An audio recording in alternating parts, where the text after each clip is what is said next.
Ehsanabad society में land ग्रैबरों ने गरीब लोगों के घरों पर कब्जा करने का नया तरीका ढूंढ लिया। लैंड ग्रैबर आलम बेकरी वाला, हाफज चांडियो और यासीन अबड़ो ने औरतों का एक गैंग बना रखा है जो कि गरीब लोगों के घरों पर जाकर इन्हें नशावर चीजें खिलाता है और अपने साथी लैंड ग्रैबरों को इतला कर देता है, जो कि आकर गरीब आदमियों के घरों का पूरा सामान उठाकर बाहर फेंक देते हैं, जबकि घर से मिलने वाले तलाई जेवरात और नकदी आपस में बांट लेते हैं। कुछ ऐसा ही वाकया एहसनाबाद के रहायशी मेहनतकश इकबाल अराई के साथ पेश आया, जिसके घर पर लैंड ग्रैबर आलम बेकरी वाला ने अपने दीगर साथियों और पुलिस की सरपरस्ती में घर पर कब्जा कर लिया, जबकि घर से मिलने वाले तलाई जेवर और नकदी भी ले उड़े। मेहनतकश इकबाल अराई अपनी फरियाद लेकर मकामी थाने में पहुंचा तो SHO ने इसकी एक ना सुनी।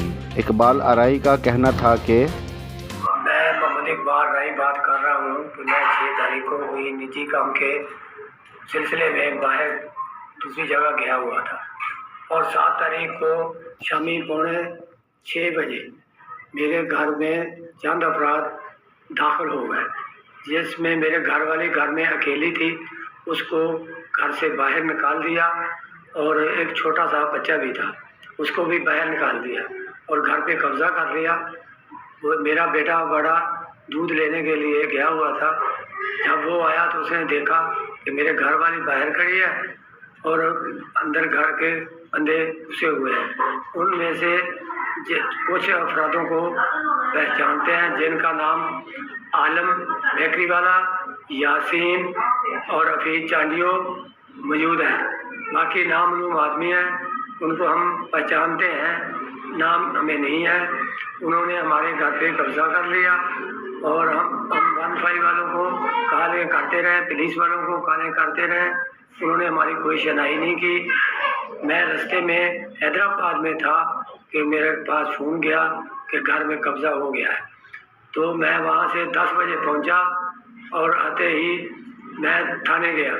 SHO के पास SHO ने मेरी कोई बात नहीं सुनी, बोला बाहर बैठ जाओ। उन SHO के पास वही आदमी जिन्होंने कब्जा किया था वो बैठे हुए थे, बातचीत कर रहे थे और 2 बजे के बाद SHO ने मुझे बुलाया। वो बंदे आ गए, उन्होंने आकर हमारा मकान तोड़ना शुरू कर दिया।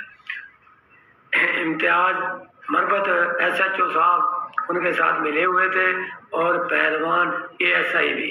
उन्होंने मेरी कोई शहनाई नहीं की, बोला घर का जो भी नुकसान होगा हम बैठे हैं, जो कुछ नहीं होगा सुबह 12 बजे मैं आपको कब्जा लेके दूंगा, हर चीज़ आपको पूरी दूंगा।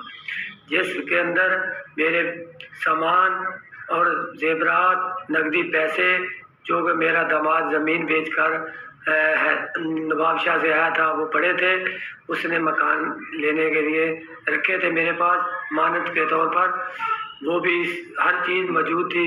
वो सारा सामान और सब चीज़ें उठाकर आलम बेकरी वाला गाड़ी भर के ले गया और मेरे घर का मलबा बना दिया और पुलिस हमारी कोई शहनाई नहीं कर रही।